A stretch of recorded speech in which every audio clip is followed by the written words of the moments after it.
Good evening, citizens. My voice sounds terrible because I'm just getting over being sick, but I'm devoid, but you can't see because our template is broken. This is Oh, my father here, Rev Atheist, oh and my this is gosh. Redacted, a live podcast where we talk about Star Citizen and its development. So while Rev fixes that, I'm going to Oh, talk there's about no fixing this what without me what shutting it we're down and starting it up again. Oh no.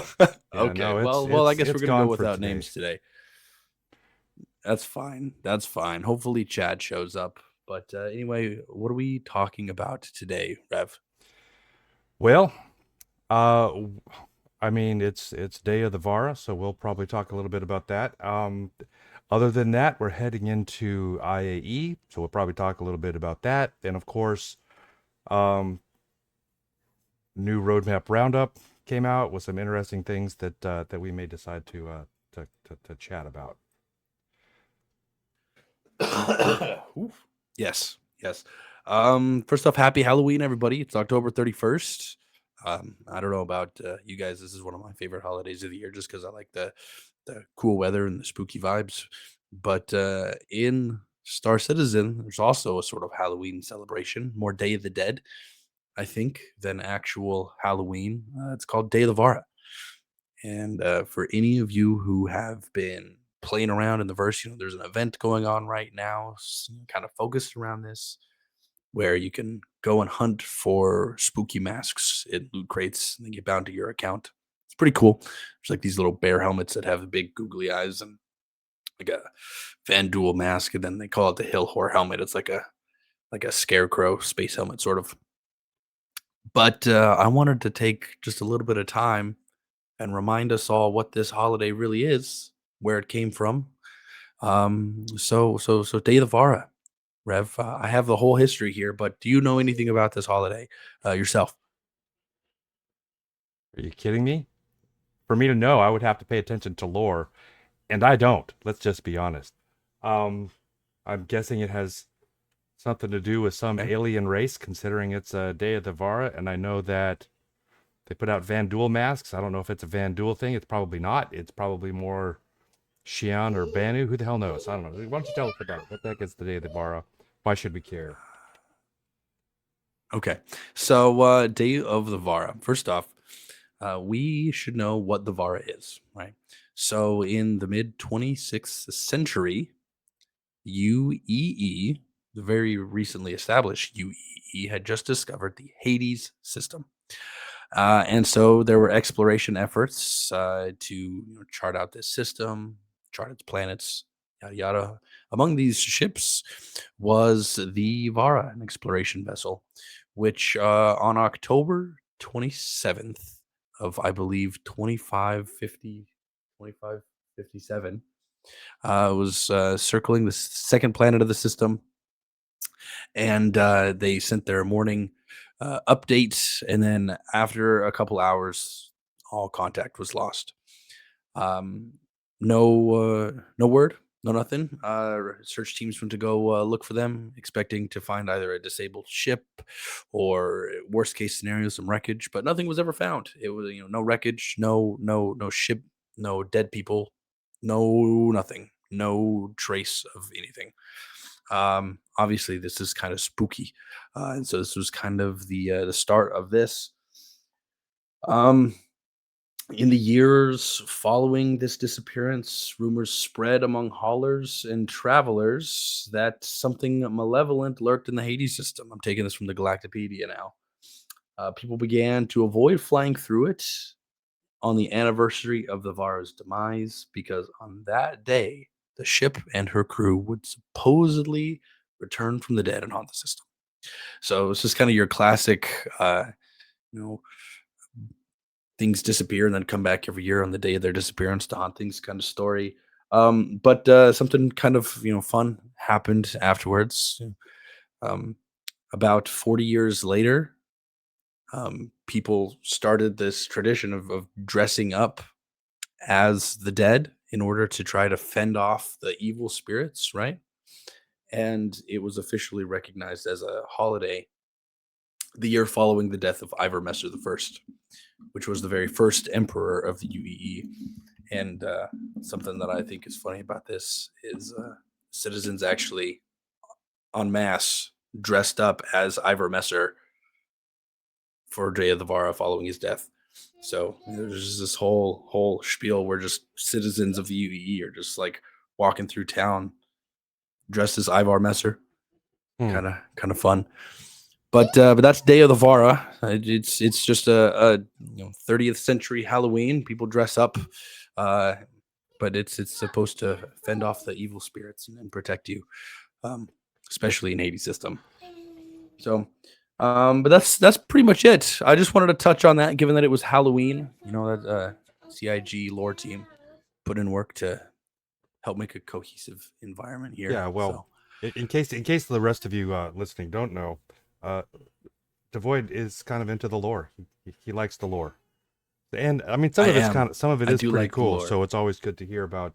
It's nice to hear about some of the bits and pieces that are immediately relevant. So hearing about the Day of the Bar, it's kind of cool. Right. But I'm not gonna spend our entire episode talking about Halloween, so we can move on. Thank We've goodness. got IAE. Okay, okay. We've got IAE coming up here very, very soon. It's the next major event. It happens in November. In fact, I think we have dates for it somewhere. It's like November 21st to December 3rd or something like that. Yeah, The last week or two of the November. 22nd is Um, sticking out in my but mind. I'm trying yeah, to bring it up it's so I something could like get the that. actual dates, but yeah, it's something like that. But That's fine. And that stands for the Intergalactic Aerospace Expo. It is the time of year when every ship or every ship manufacturer puts all of their ships on display. There's very often new ships that are announced or released or whatever. It's also one of the few times a year when us as players and backers of the project have access to buy every ship available for sale throughout the year. There's a handful of ships available, but there are several that are locked behind these artificial sort of um, demand generators. I don't know. They lock them. They don't let you buy them. Right. And so IAE, you can buy every ship. It's a really good time to sort of restructure your fleet. Sometimes people like to do that with new ship releases, and so this is a good time to do that. If you're looking for tips on how to maximize your savings if you're looking to buy any ships, and we can help you out there. Call it the CCU game. We have a couple of veterans here who could help you out. But there's going to be some ships coming out, Rev. We know of a couple, and there may yet still be a couple that we don't know about, especially any kind of concept ships they haven't talked about. Yep, that's So, right. of the ones we know about, are there any that you're excited about? Well, sure. So I'm notoriously not excited about fighters. Right now, there's a handful of fighters coming out. Um, I believe there's what do we got? There's looks like some more Hornet varieties, which is great, I suppose if you like those. But I'm always up for a big ship. I love the big ships, right? And with the RSI Polaris coming out, although I'm not necessarily super interested in that long term, short term, it's a big beastly ship that I'm hoping maybe will be replacing the Hammerhead as a loaner for one of the other big ships that I own in concept. Looking forward to getting behind the helm of that thing and just exploring it and putting it through her paces and seeing what she has to offer.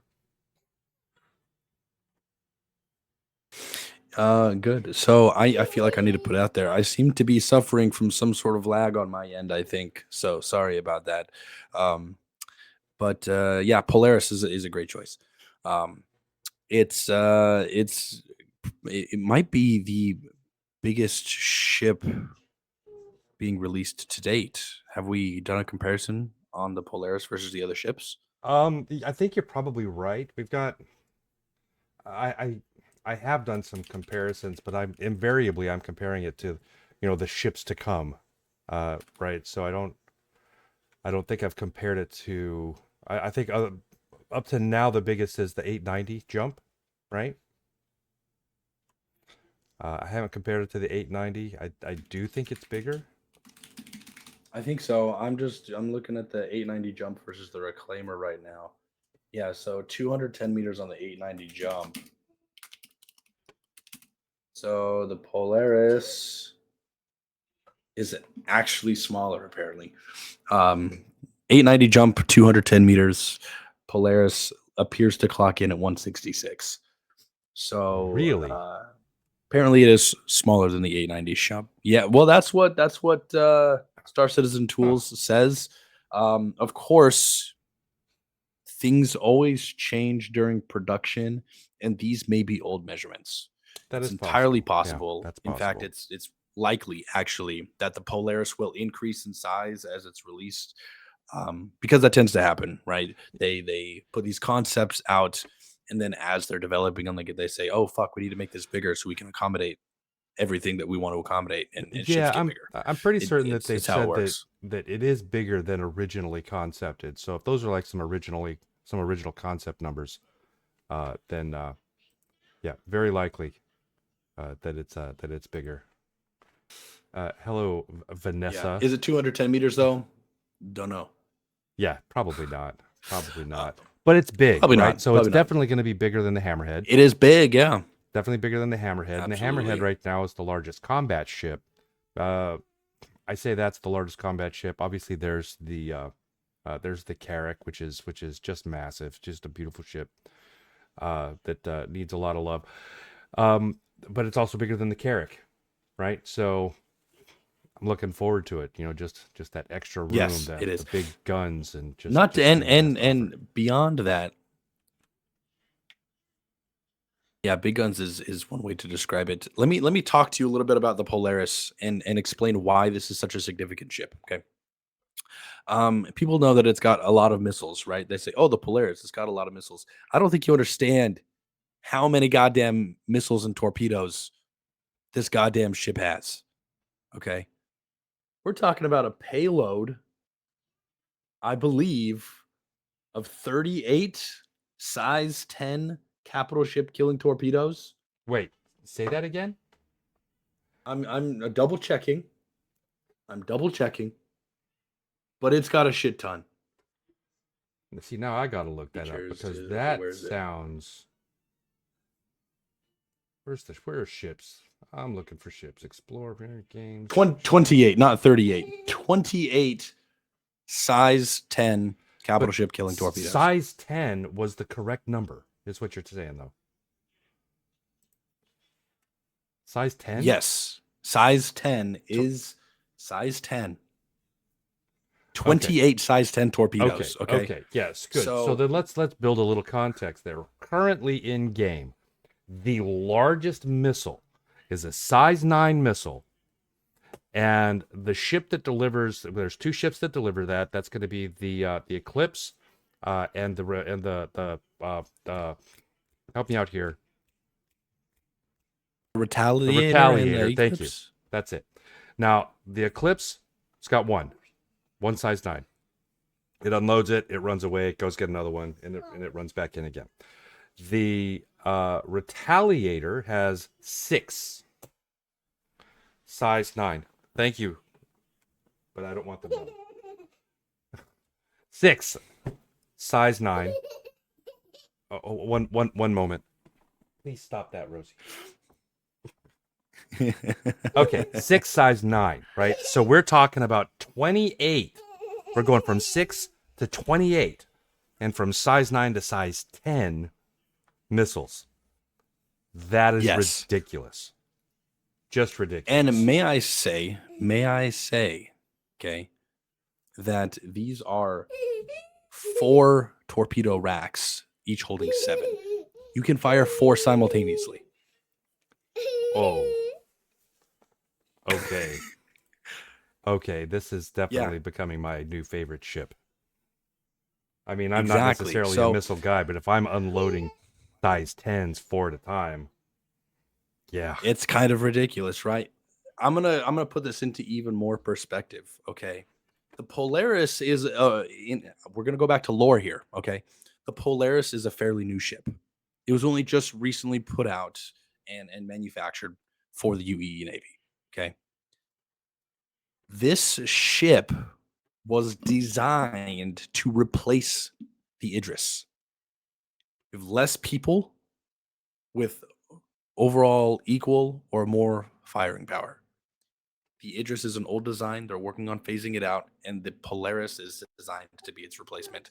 So it's an incredibly significant ship. It's not the same size as the Idris or the Kraken, but it packs a punch that is supposed to be worthy of replacing the Idris.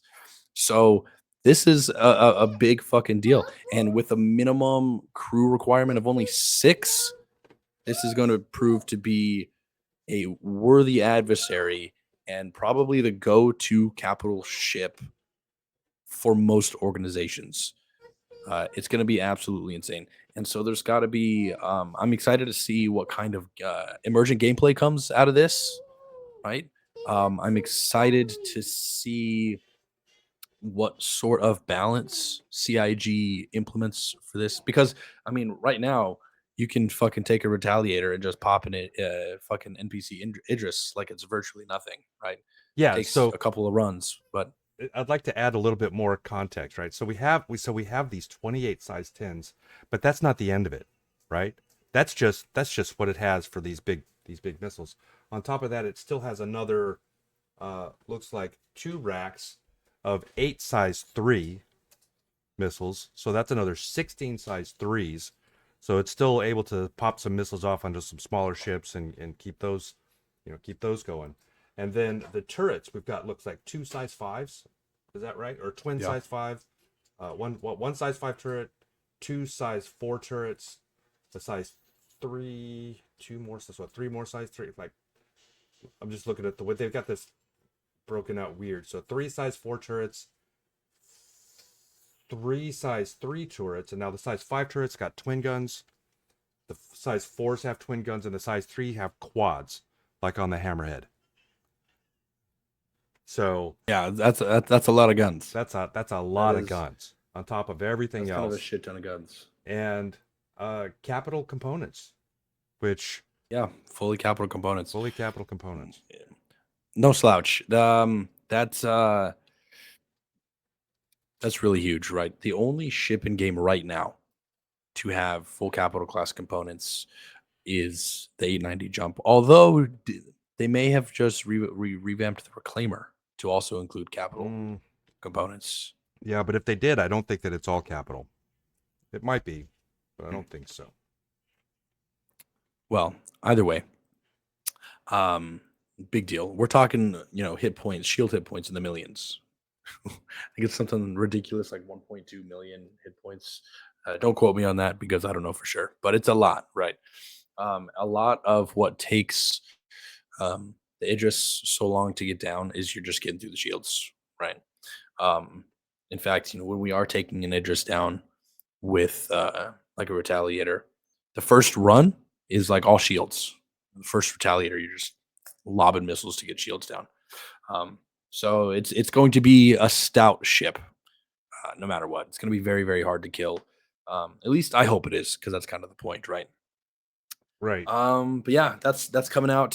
It's exciting because it just got committed, right? It was tentative up until just a couple of days ago, and has now officially been committed.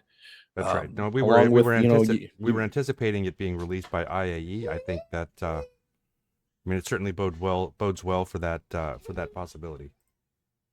yeah, because it's committed to the 324 column, which is going to include 324 up till now and until 4.0. So Sure.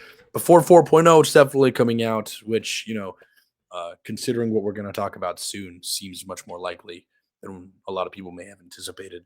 So Sure. probably IAE. Yeah. So in They addition to that, there is another ship that I'm interested in. That being a Star Lancer Max. I know a It's lot the of next one I was people, just about to bring up. a lot of people aren't super thrilled about it because I mean the misc aesthetic is not well liked, which I don't really understand why not. It's smooth lines, it's clean. I mean, Misk is a solid ship. They're a solid manufacturer, super industrial, super strong. They're good ships. They're good ships, I think. And the Starlancer Max being, in my mind, a very good competitor to the Carrack, with cargo that actually works, probably because they designed it with the knowledge that you had to be able to get into it, and a lot of the same features and amenities that are offered by the Carrack, such as the med bay, right, and a hangar bay. So another nice large ship, cargo, multi-use, really versatile kind of a. I would call it maybe like a mid-grade ship. As you're getting past just running around in small cargo ships and stuff, and you want to start doing that exploration and multi-crew gameplay.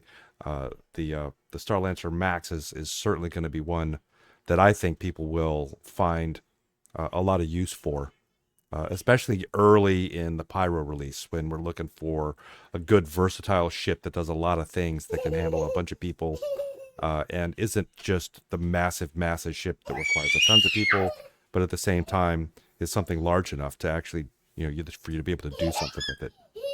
So really looking forward to that Yeah, one I too. think so too. I think so too. I think that for most groups, that ship, for most orgs, like regular groups who get together, we're talking 3 to 6 people. I think that size of ship is really going to be their bread and butter, because it's got virtually everything they need. It's got a medical facility on board, it has plenty of cargo, has the ability to hold a vehicle, right? And the Star Lancer is one of the unique few ships to have individual habs for crew, which I am a huge fan of. Yeah, It's part like of what the I love so much your about the Corsair. yeah, I was gonna say the Corsair's got that. It's definitely a nice feature. It is. It is. You were talking about people kind of hating on the misc sort of aesthetic, and I agree with you actually. I'm a whore for Drake, and I love that you know duct tape and rust sort of vibe. But um, I do like the bare metal look of a lot of Hmm. misc ships, and it is a lot of smooth lines, but it still feels, fairly utilitarian. And just it feels stout is what it is. It feels stout. Yeah, Um, the Freelancer was and one of and, my and I early like it. ships, and man, I love that I ship. remember. I really did enjoy I that ship. I remember mean, that it was your it it flies like a brick. your early venture into. It does. It does. But that's something that, having been playing with you for a handful of years now, you kind of like that. You like when it flies like a brick. I kind of do. So I kind of I do. remember It's a different style I'm of reminiscing pilot. here a little bit. Um, when you first started your journey diving into the concierge space, I'll say, you pretty quickly just went up and up and up in terms of size because I feel like you always wanted bigger. And you went from like the freelancer to the freelancer max, and then I think you went into a caterpillar. And this is where you're like, oh yeah, I love how this feels, right?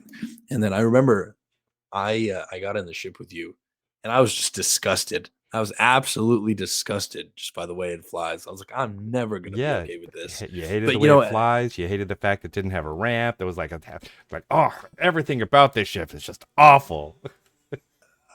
yeah, Uh, and now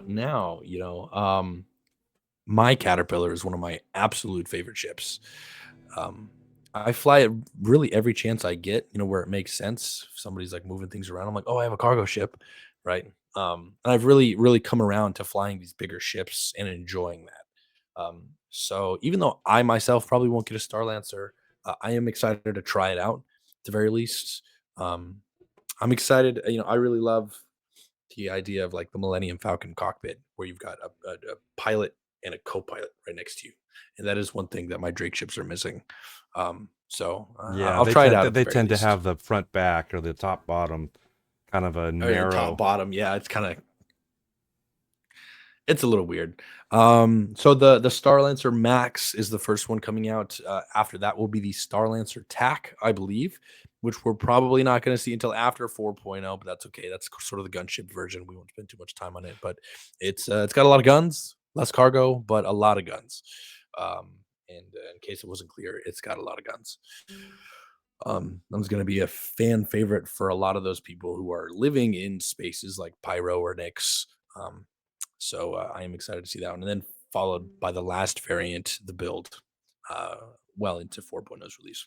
Mm-hmm. Beyond that, we just have the Argo CSV-SM. That's the orange pickup truck that we saw at Citizen Con. It actually got released to the pledge store, I think, at that time. That I Um, think is they're showing that as released on the card, so I think that that must be in game now. yeah, I I think think that went that's out. I think that's out. straight to Um, flyable, so to speak.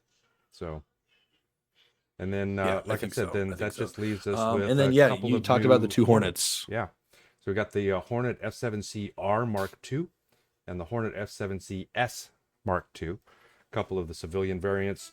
Yeah. I'm not really sure what the difference of these two are. One being, well, I guess Um, the R is the tracker, and then the C is the ghost. So we're having the yeah, Mark II versions of the R those.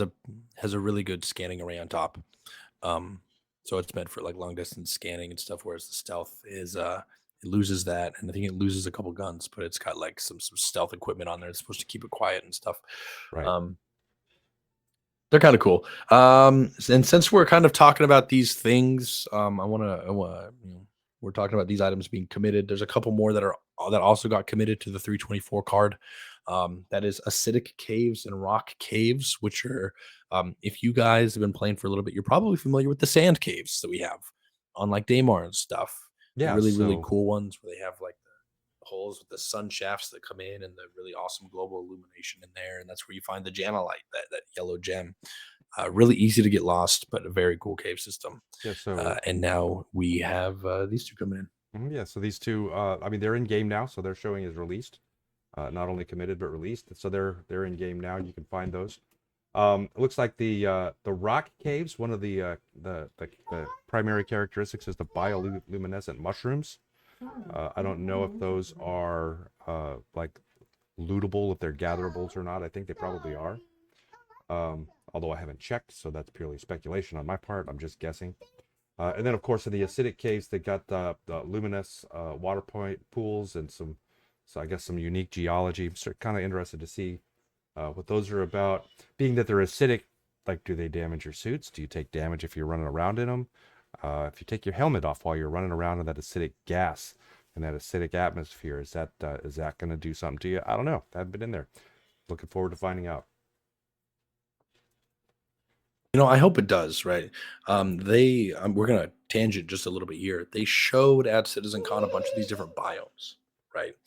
Um, and something I saw somebody comment. I don't know if it was on Reddit or Facebook or Spectrum or wherever, but somebody did comment. Are there going to be hostile biomes? That are actively trying to kill you. And specifically referencing these acidic caves.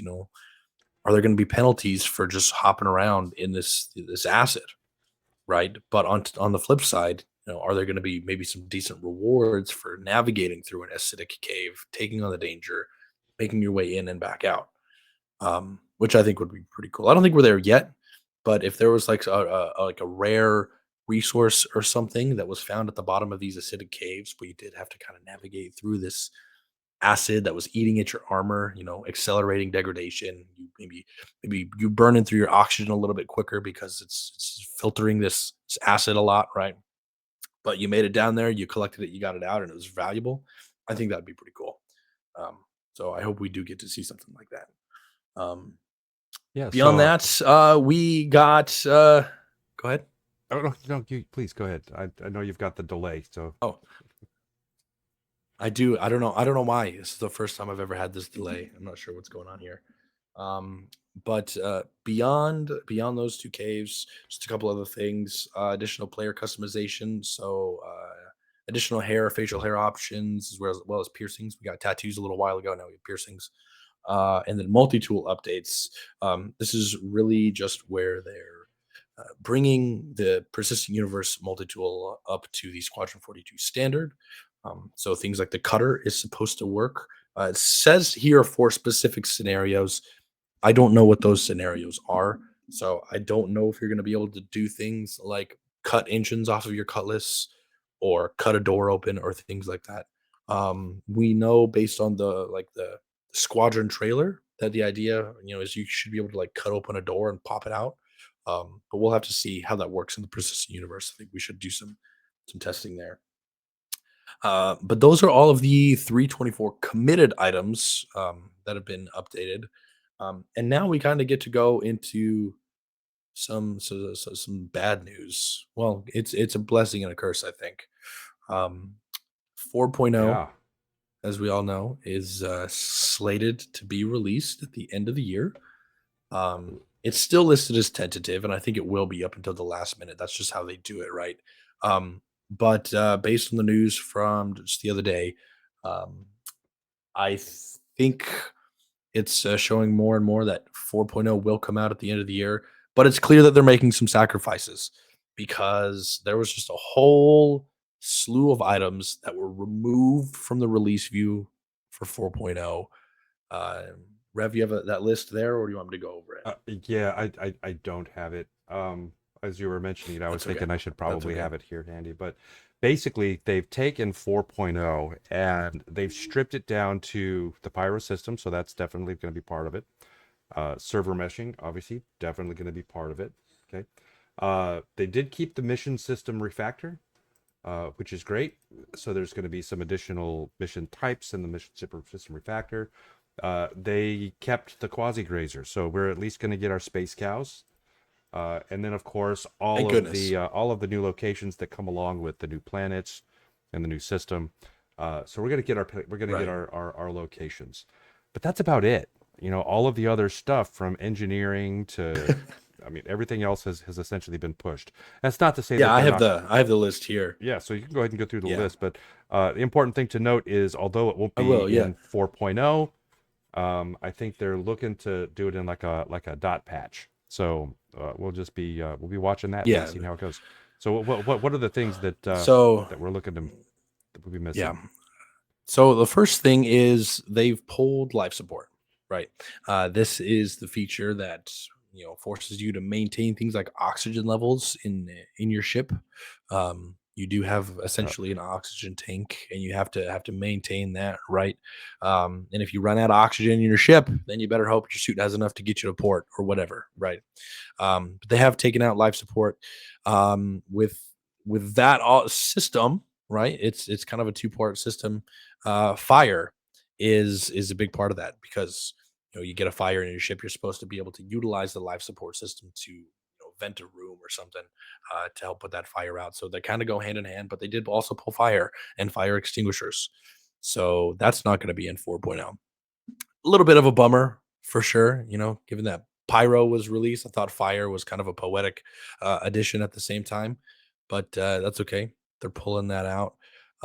Those aren't the biggest deal, as much as I really enjoy the idea of all these things.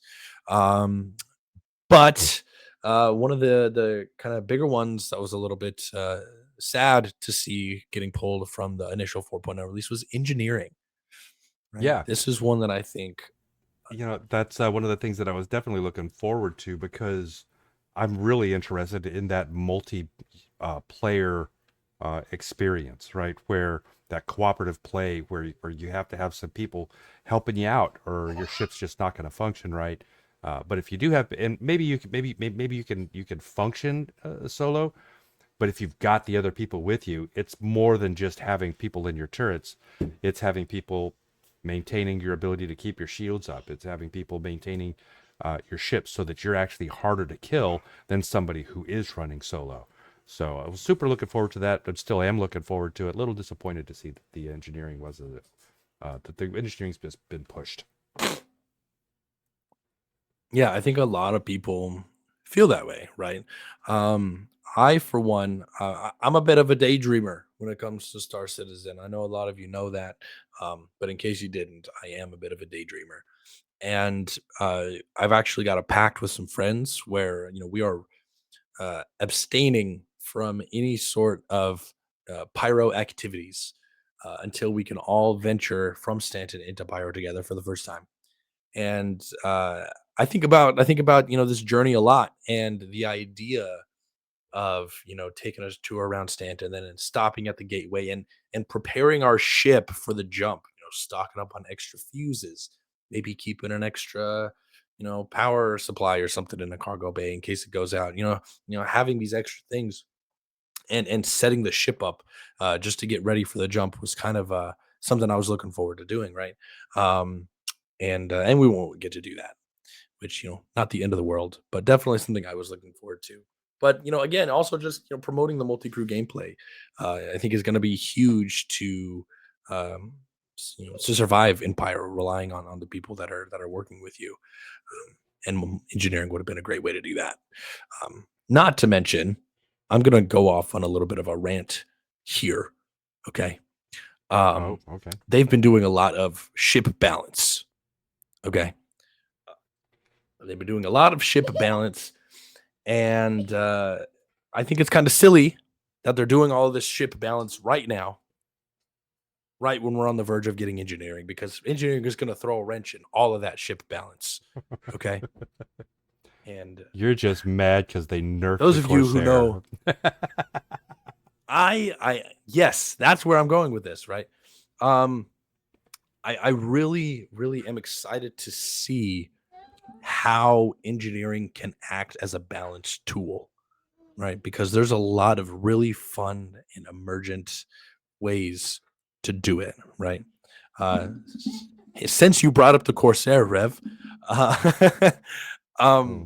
I think that engineering could have accomplished what they were hoping to accomplish, right? They said that they nerfed the Corsair because it was responsible for far too much damage. They're like, it was like off the charts in terms of how many ships it was responsible for killing in the verse. Like their metrics are just showing that there's a heavy favor for the Corsair. So it clearly needed a nerf, right? However, I think it would have been a fantastic nerf if they would have done something like accelerated things like component wear, right? Or increased its likelihood for fire or something silly like that, where you have to stay on your toes, right? Maybe pulling your crew away from their combat stations, right? Um, I think that would have been a great way to nerf it. And I suppose we have to wait until after 4.0 to find out because engineering just got pulled.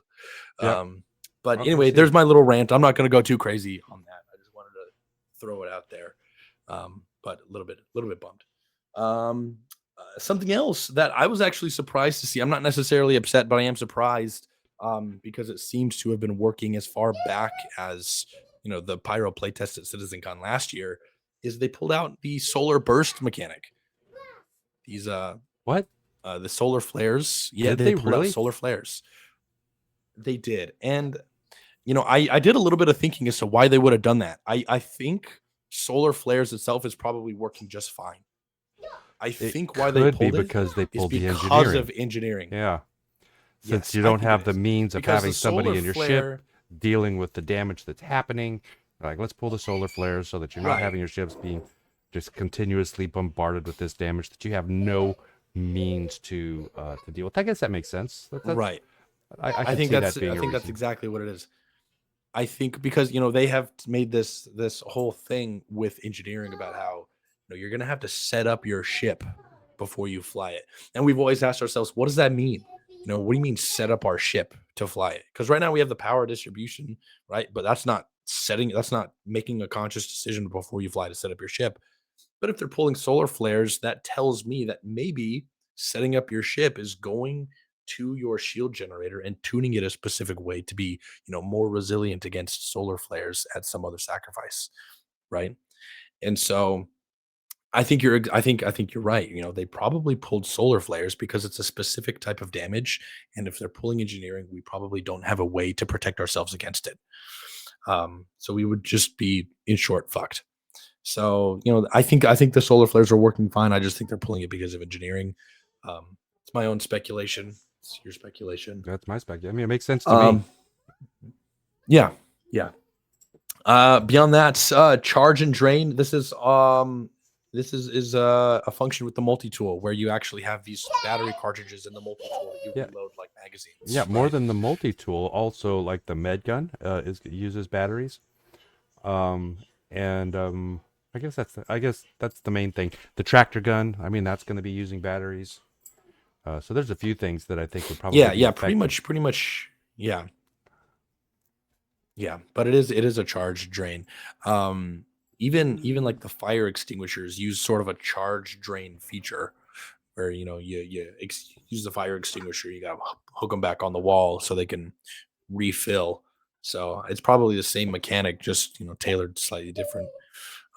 And then transit system refactor. This is something that we have needed for a long time. I don't know exactly what they're refactoring, aside from maybe using the transit system to take players into instanced zones. Um, Well, you know, I'm we sure they're we probably going we to do something with just the engine that deals with moving all of the trams.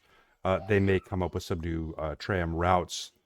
Um, I know that we've had a lot of issues, especially in the recent past, with trams disappearing, trams getting jammed up one behind each other. So clearly, there's a lot of work that needs to be done in order to smooth out the entire public transport system.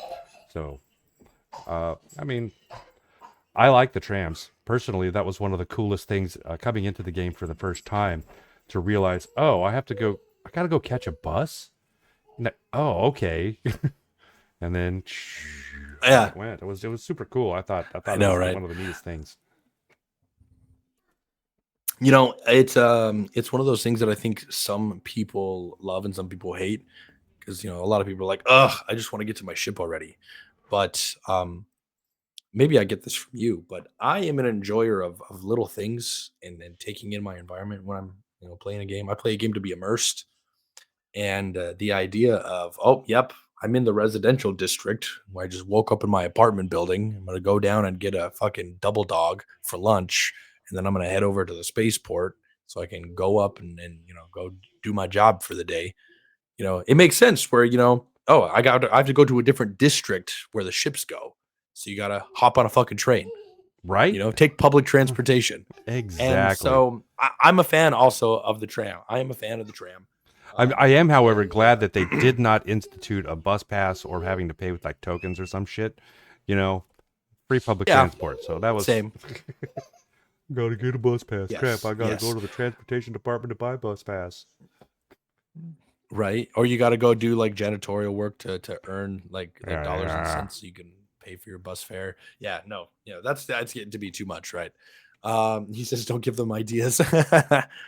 um, but this refactor, I'm not totally sure what it's going to do. It just says reworking the transit system.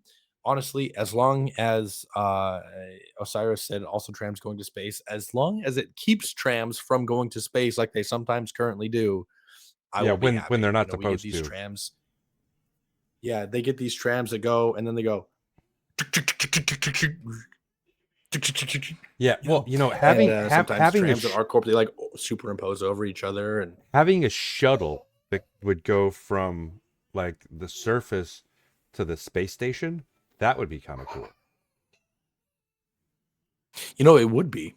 it would be. Um, hmm, Now we're getting into theory crafting and speculation and hopium. Heck But it yeah, would be cool. It would be cool. that would be cool. I don't think they're going to do that. And the only reason I don't think they're going to do that is because we know that they're trying to keep you on the ground for a significant period of time, giving you things to do on the ground, and having free access to a space station. I think would just be too easy to take you away. Um, but it would be a neat idea, yeah. A little shuttle service to take you there. We know they're going to have a shuttle service at some point for going and fetching your ship, but that's not quite the same thing. Yeah, yeah, But that's something different um, entirely. it is. It is. But that's it. I mean, things have been pulled from 4.0. I say it's a blessing and a curse because we just said a lot of sad things, right? But what it tells me is that they are working as hard as they can to get 4.0 out by the end of the year. And for the systems they know they're not going to be ready, they are not wasting time in being ready to pull them out if they're not ready in time. Yep. So they're shedding off the excess fat in order to get it out by the end of the year. They're keeping in the systems that work, and I'm happy about that. I'm glad that it seems likely we're gonna see 4.0 by the end of the year. Yep. Because that would be the first time in a long time that they've given us a deadline and stuck to it. Right. um, Right. Yeah. So and I speaking say of, that this is like the sixth 4.0 deadline they've given us, but yeah, nonetheless, yeah, right. Well, so speaking of deadlines and things that they're giving us, earlier Valkian was asking about our expectations for IAE. So, yeah, we can you know, circle back to that definitely. yeah. So, I mean, I don't know that I have a whole lot of expectations. Obviously, looking forward to the ships that they have announced coming out. Always looking, look forward to whatever straight to flyables or whatever surprise ship announcements that they have. Being a ship centric event, it's high on my list of favorite events. So what is it? IAE and the other one. I love both of them. Invictus Launch Yeah, Week. thank you. Ugh.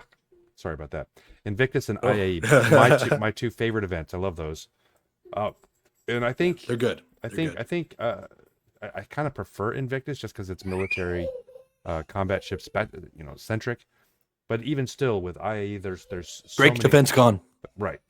So there's so many cool ships out there, and I am So looking forward to it. here's one more here's one more question before we call it a night here, Rev. We know about ships that are becoming flyable at IAE, right? We know the Polaris is coming out. We know the Hornets are coming out. Strong suspicion about the Mirai Guardian coming out. Um, if not now, then soon. But what about, and we're going to get at least one because we do every year, concept ships. Do you have any guesses as to a concept ship that we might see announced at IAE this year? I don't think I have a guess, but if we look at, well, where do we have some gaps that would be nice to fill, right? I don't think we like I don't know that we have any real ground combat gaps because we've got a handful of various sizes of combat ground ships with missiles and guns, and so I don't think there. So I'm not expecting anything there. Um, got mining, salvage. Maybe something in the salvage realm. You think so? I mean, wouldn't there be interesting if there was a ground salvager? That's something A little bit, a little bit. that's a We gap. did hear we did Um, hear some people talking about the Misk Fortune. We don't know if that exists yet or not. It's just somebody saw something somewhere that said Misk Fortune. mhm. So perhaps. A dedicated refinery ship. So they're talking about modularity. They're looking forward towards base building and such. Uh, I don't. They. So for concepts, we could see some. What is it? It's not the Genesis. That's the Starliners. The big fueler. I never can remember the names. What's the big for The Starfarer. the Starfarer? So possibly some modularity for the Starfarer. I could see them coming out with that so that we get like a refining variant of the Starfarer or something there. Probably not. Probably not. But I mean that would be cool. I don't know. Where else do you think that maybe we have some gaps? So Because I feel in like they want terms to. of refinery ships, Yeah.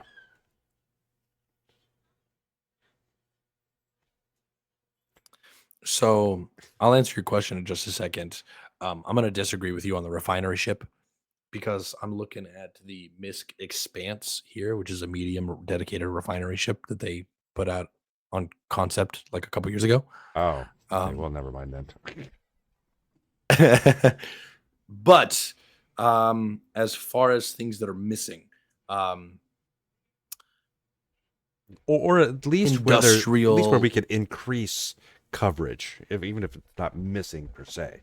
yeah, yeah, industrial based ground vehicles, just more in general, right?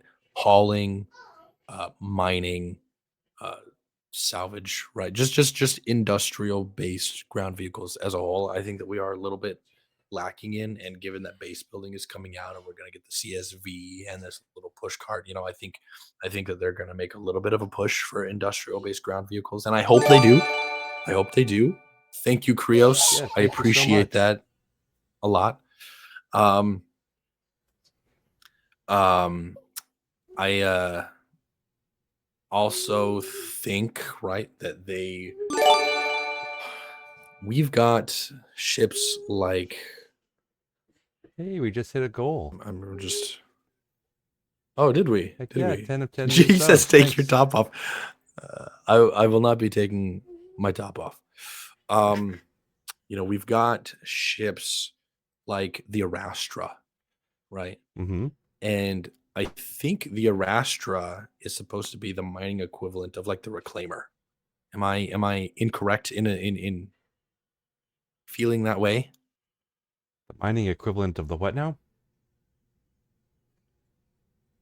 Of the Reclaimer? Hmm. Yeah, I don't recall the Rastra. So like a bigger mining ship, but not Orion capital ship size. Right. Okay. Right. Maybe. I was. So the reason why I say that is because if they're looking to round out mining and salvage, then if we have the fucking rock miner, we have the prospector, we have the mole, we have the Arastra, we have the Orion, right? Let's look at the comparison to salvage. We have no ground salvage. We have the vulture. We have The something Reclaimer. missing in the middle. Yep. We have the reclaimer, and then there would be one above that. So maybe we get that middle ship, right? Sure. That one in the middle. Maybe like an Argo salvager would be amazing. And I know Aegis, I don't know if he's watching right now, but he would shit himself if they came out with an Argo salvager to finish out the lineup there. Um, or like you said, maybe a ground salvager.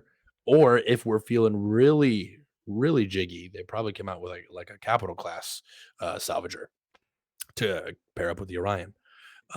So I'm expecting some sort of probably concept announcement for a salvage ship. Yeah. I honestly, I think the I wouldn't. I say Reclaimers. expecting. I would not be surprised. I think the Reclaimer's probably about as big a salvager as I can see being viable.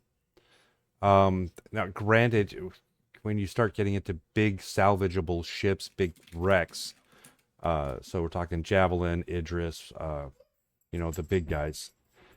It might seem like an awful lot for a reclaimer to deal with, but it still, to me, feels like the right size of ship to go and break it into pieces and start munching it and munching it and munching it and fill up the cargo hold and just spend some time salvaging on that.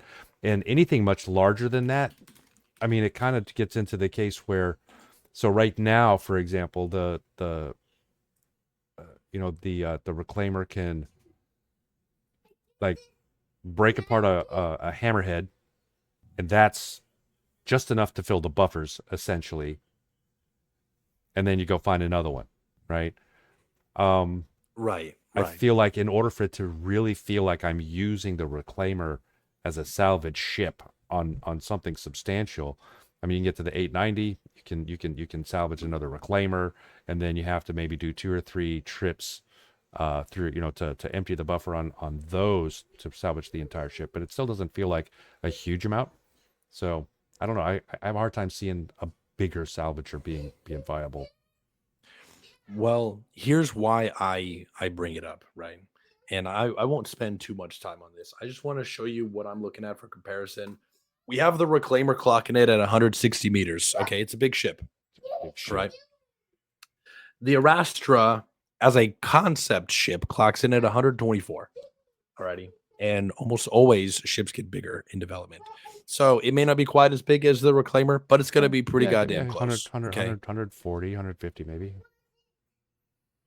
Yeah. And so with that in mind, right, we see a lot of this same sort of levels as far as really sort of any gameplay loop. You have these levels, right? Mining and salvage is a good comparison because they're similar enough that you can see these levels. The Orion clocks in at 340 meters as a concept. So it is Well, significantly larger. yeah, but And it also if is we're looking to it's keep also this, intended to mine from orbit, essentially. So sure, but let me just throw this out here, and this is pure speculation and me going a little bit crazy. Why wouldn't you get a capital class salvage ship to eat space stations?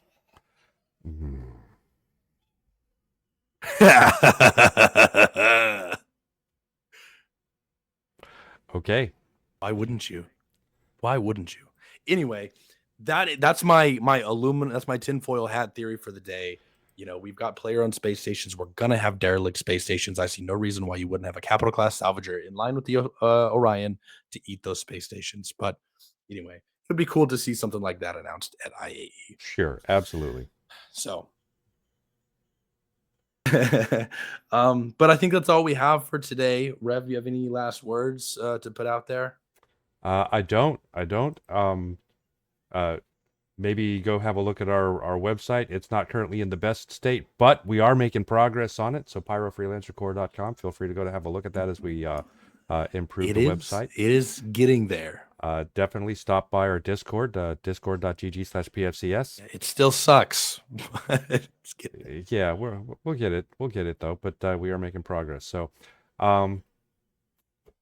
absolutely stop by. Would love to hang out with anybody who'd like to come by and hang out with us. That's about it. We'll see you in the verse. Looks like I don't know what's going on with my system here. It also looks like maybe I might have lost lagging as a whole, but I might have lost the stream for a moment. Regardless, we'll have this posted for some what do they call it? View on demand, VOD. It'll be on Twitch as VOD. It'll be on YouTube. So if you missed a piece of it, whatever. It'll be there. We'll be there. Thank you guys. We'll see you around. We'll see you.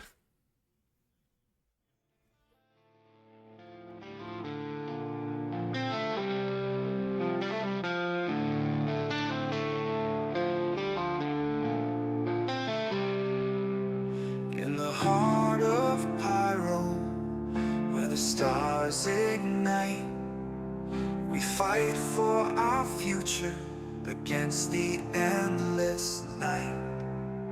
No chains to bind us, no laws to break. In this broken system, we'll make the heavens shake. We're the Pyro Freelancers, wanna be free. No tyrants rule, no corporate decree. For every brother, every sister who stands, we'll take the stars, we'll take back the land. We'll take back the land.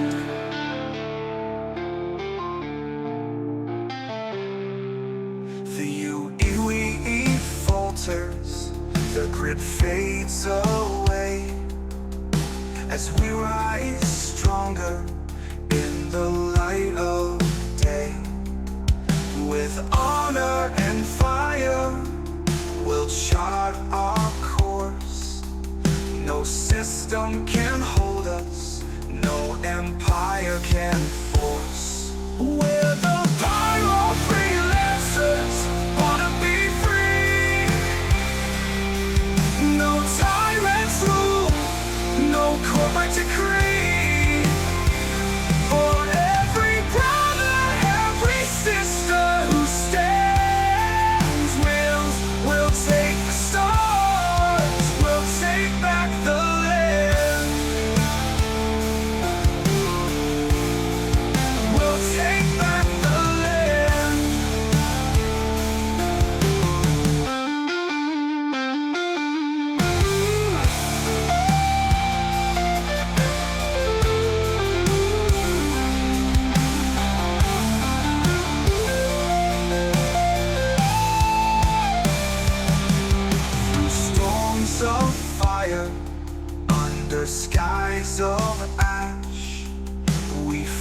forge our future in every clash. No more masters, no more kings. In this shattered verse, the free man sings. The universe trembles, but we stand tall. No force can break us. We answer